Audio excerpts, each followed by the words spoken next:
They say dessert was a luxury back then, but for our grandparents, it was survival made sweet. Which African American desserts have we let slip away? Let's start with bread pudding, a dessert that lived in nearly every African American kitchen of the South. It was born from necessity, when no one could afford to waste even a crust of bread. Old loaves were torn into rough pieces and left to soak in warm milk and sugar, beaten eggs whisked in by hand. Some added a spoon of butter or a splash of vanilla if they had it. The smell of cinnamon and nutmeg filled the kitchen while a cast-iron pan waited on the counter, rubbed with grease so nothing would stick, because every bite mattered. Once baked, the top browned and crisped while the inside stayed soft and custardy. A drizzle of syrup or a few raisins turned it into Sunday luxury. In black households, bread pudding was often served after church, when laughter mixed with the clinking of coffee cups. Children scraped the spoons along the pan for the last bit of sweetness. It wasn't just dessert. It was proof that love, patience, and creativity could feed a whole family. Would you still throw away old bread after hearing that? Next comes water pie, a dessert so simple it sounds like a miracle. Born in the hardest years of the Great Depression, this pie became a quiet symbol of what African American women did best, making something from nothing and still serving it with pride. When there was no milk, no fruit, and barely enough sugar to fill a teacup, they reached for what they had: water. It started with a basic pie crust, often made from shortening of lard, rolled thin to stretch as far as it could go. Into that crust went a mixture of water, flour, sugar, and butter, whisked together gently until it shimmered like glass. A splash of vanilla or a pinch of nutmeg was a luxury.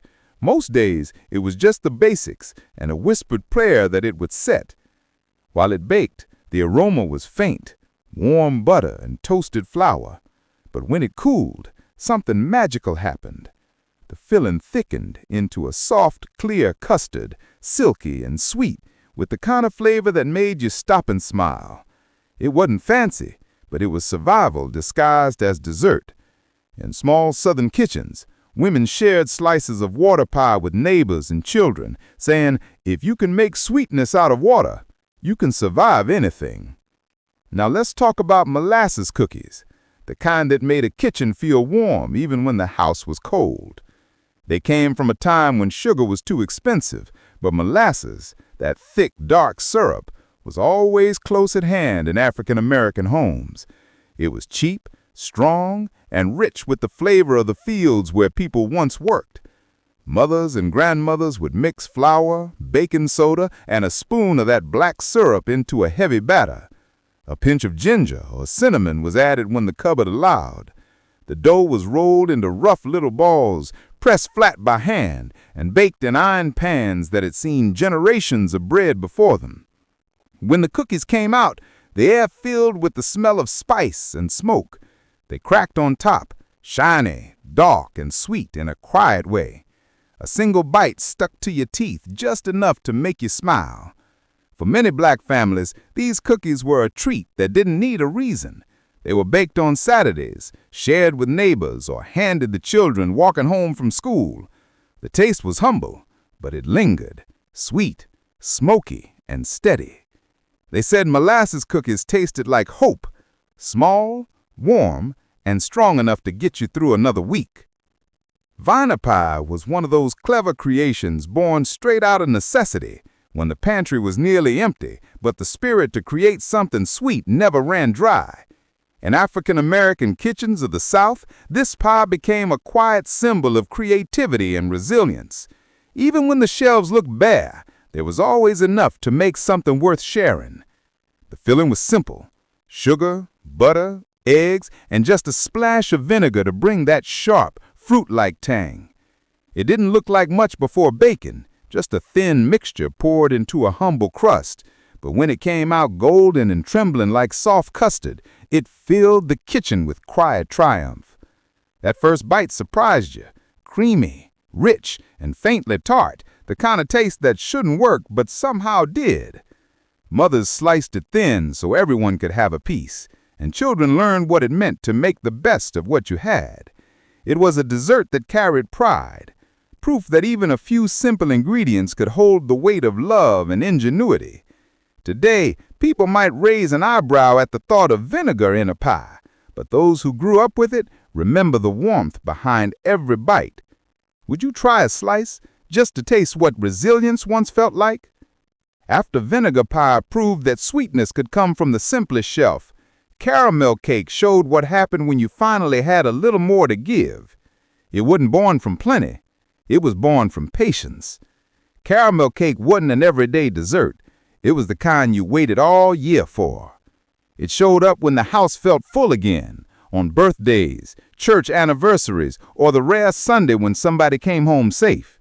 It didn't take much, just the kind of ingredients that required care: flour, sugar, eggs, and butter, and a steady hand. The real beauty was in the caramel. You had to stand over the stove, stirring slow, watching sugar and butter turn from gold to amber. Grandmother said you had to feel it, not by timer, but by smell, by instinct. When that warm brown sugar scent filled the kitchen, it meant the moment had arrived. Kids waited by the counter, their fingers itching for that first slice, while the elders smiled, proud not just of the cake, but of the hands that made it. It wasn't cheap, but it was precious, the kind of sweetness you earned after months of making do. Would you bake it just for taste, or for someone you love? After caramel cake, the next dessert to warm African-American homes was sweet potato pie, a dish that carried both pride and peace. It wasn't just baked for the holidays, it was baked for belonging.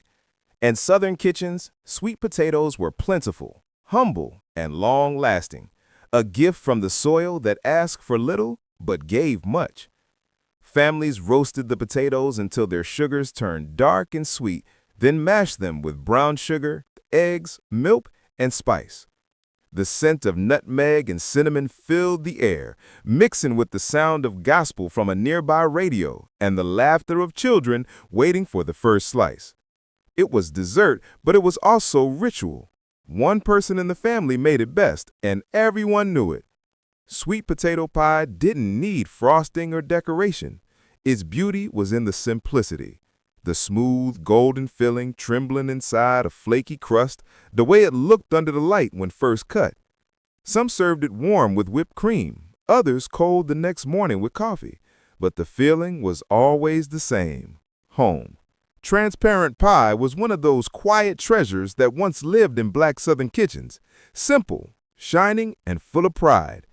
It came from Kentucky roots, but found its way into church suppers, homecomings, and Sunday tables across the South. Made from nothing more than butter, eggs, sugar, and cream, it baked into a golden crust with a clear, custard-like center that caught the light just right. African-American families loved it because it was both humble and elegant, sweet enough for celebration, simple enough for everyday life. You didn't need fruit or fancy fillings, just a steady hand and the patience to stir. Elders used to say you could tell who made a good transparent pie by how the light shone through the slice. Not too cloudy, not too dark, but glowing like amber. Many who grew up with it still remember standing at the counter, watching the pie cool, hearing the crust crackle as it settled. Transparent pie has nearly disappeared from modern tables, but its story remains. What came next was humbler: rice pudding. Rice pudding was one of those dishes that proved nothing in a good kitchen ever went to waste. Yesterday's rice became today's comfort, soft, sweet, and slow-baked with love. In African-American homes, it was the kind of dessert that showed up quietly, often made from what was left after dinner, but remembered long after the plates were cleared. Cold rice was mixed with milk, eggs, sugar, and a touch of cinnamon or nutmeg, simple things that turned to gold in the oven. Sometimes raisins or dried peaches were added when the pantry allowed, their sweetness melting into the creamy custard beneath a golden top. While it baked, the smell of vanilla and spice filled small kitchens, wrapping the air in warmth that felt like safety itself. It wasn't a dessert for showing off. It was for feeding hearts and stomachs through lean times. Families baked it in big pans, cut in squares to reheat through the week, for breakfast or after supper. Kids learned early that no grain was wasted. Every spoonful had a story, every bite a reminder that resourcefulness was its own kind of richness. And then came something a little brighter, coconut custard pie. Once a favorite at church potlucks and family reunions, it stood out with its golden top and the smell of toasted coconut drifting through the air. It was simple to make. Eggs, milk, sugar, and a handful of shredded coconut whisked together into a creamy custard that baked into sunshine. African-American cooks loved it because it turned ordinary ingredients into something that felt like celebration. It was rich without being fancy, sweet without being loud, the kind of dessert that made people linger at the table, talking long after the plates were clean. Some added nutmeg or lemon zest, others a drop of vanilla. Each family had their own quiet version, guarded like a secret. It was served in generous slices with coffee or sweet tea, its warmth cutting through the noise of laughter and gospel hums. Children remembered it as the taste of church gatherings, the dessert that meant the day had gone well. Today, coconut cream pies still shine in bakeries, but the old custard, smooth, humble, and home-baked, has almost vanished. Still, those who remember it can tell you, a pie doesn't need perfection to feel like love. Next came oatmeal pie. It was born from thrift, when pecans were too expensive, but the craving for something sweet never faded. African-American cooks stirred together oats, eggs, sugar, and syrup and baked them into a pie that looked like pecan pie's humble cousin, golden, sticky, and full of heart. The oats gave it texture, the syrup gave it shine, and together they created a filling that bubbled beneath its crisp crust like slow caramel. It wasn't just dessert, it was proof that celebration didn't need luxury. Families made it for holidays and Sunday dinners, slicing it warm while the house filled with the smell of sugar and spice. Oatmeal pie tasted of comfort and courage, sweet enough for joy, simple enough for every home. Today, it's almost forgotten, but for those who remember, it tells a quiet truth. Sometimes the richest things come from the humblest hands. And then came one of the most surprising sweets of all, potato candy. It might sound unusual now, but back then it was a favorite in many African-American homes, especially when sugar and flour were scarce. A single boiled potato, mashed smooth, became the base of a candy dough once powdered sugar was worked in. It turned soft and pliable, ready to roll out like pastry.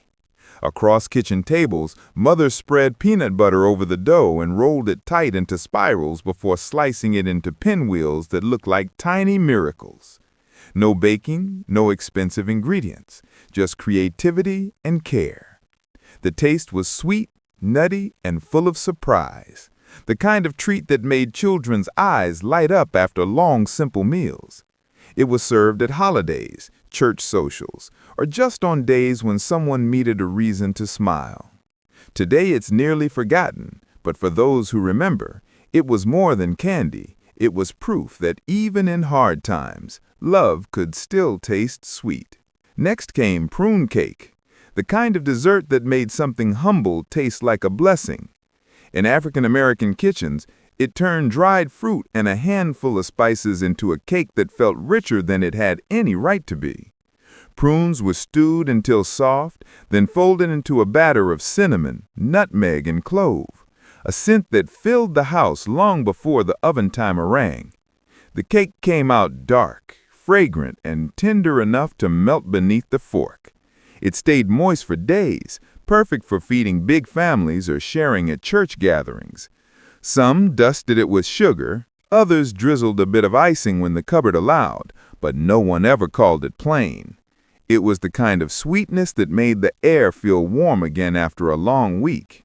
Prune cake proved that desserts didn't need to be fancy to feel full of love. Then came shoe fly pie, a pie that smelled like Sunday mornings and hard work done right.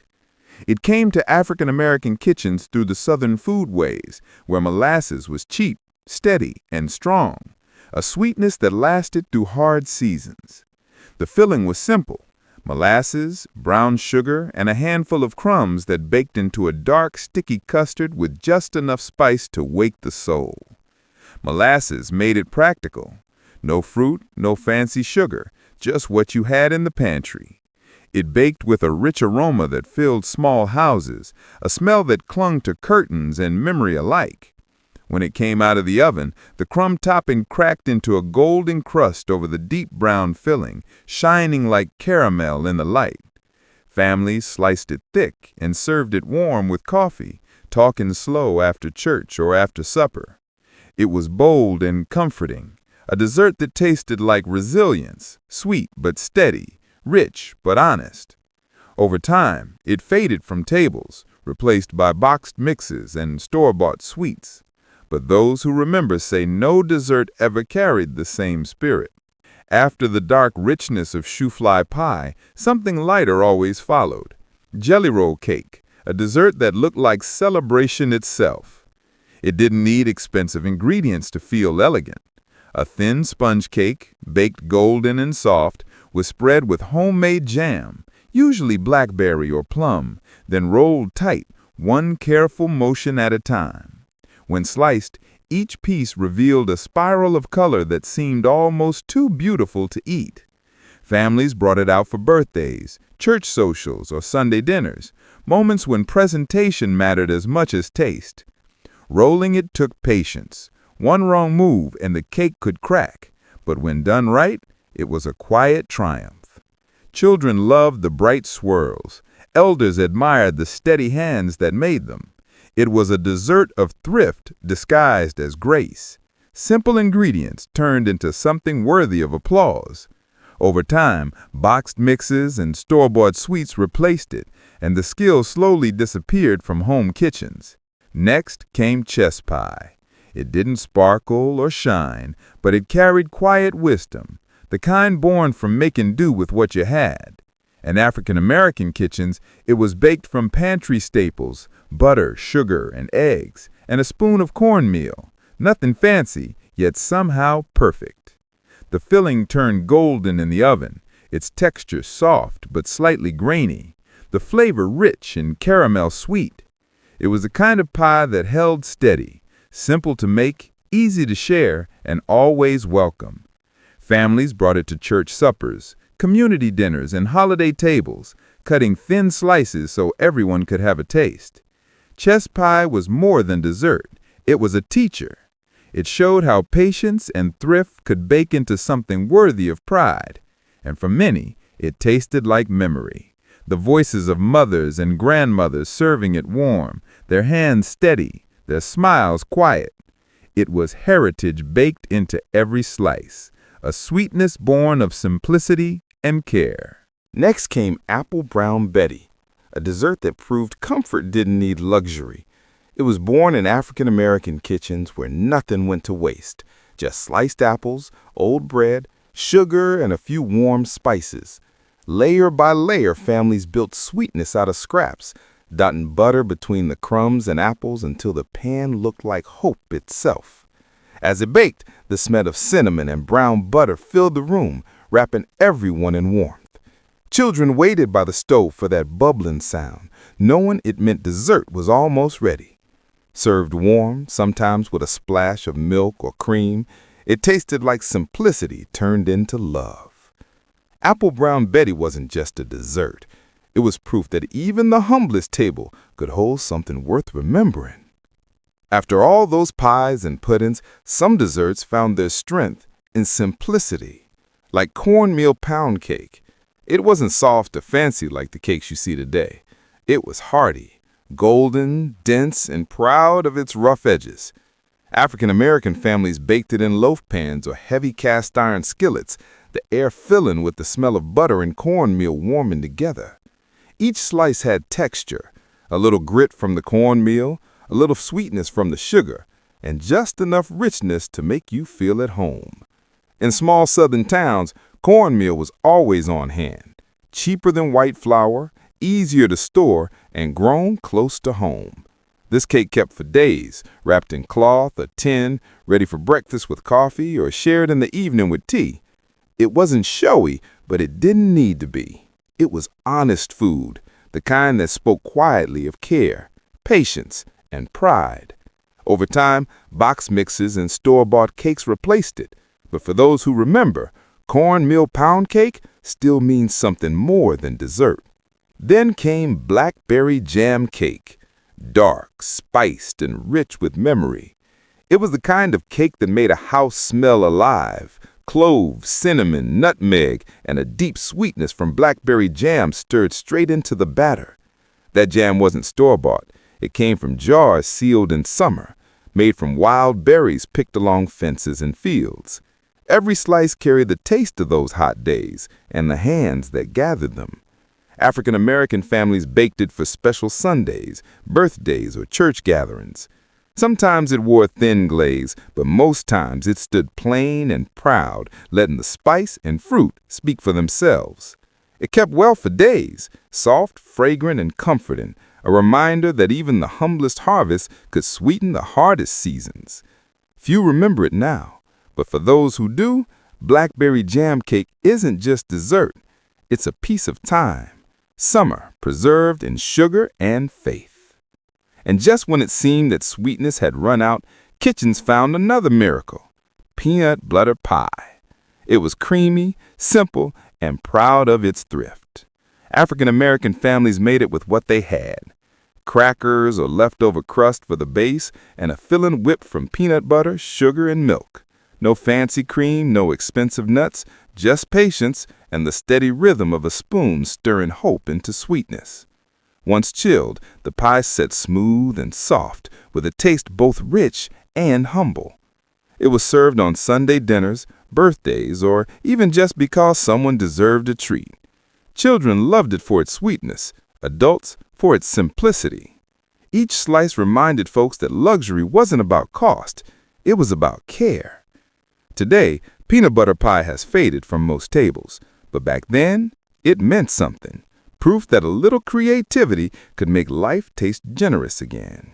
Next, banana pudding with meringue was once the pride of every Sunday table, layered with homemade custard, vanilla wafers, and fresh banana slices, then crowned with clouds of golden meringue. African-American cooks gave it their own grace, whipping the meringue by hand until it stood tall and slightly browned, a simple touch that made it feel grand without costing a cent more. The custard simmered slowly on the stove, thick and silky from eggs and milk, poured warm over the cookies and fruit that softened just right. Families loved it because one handful of bananas could feed a crowd, turning thrift into indulgence. At church dinners, it was the dessert that drew eyes before the first spoon was lifted, soft, creamy, and bright with love. Today, instant puddings have replaced the homemade kind, but they lacked the soul that came from patience and pride. Banana pudding with meringue wasn't just dessert. It was proof that a little creativity could make life taste generous again. Would you bring back the old way, when dessert was more about love than convenience?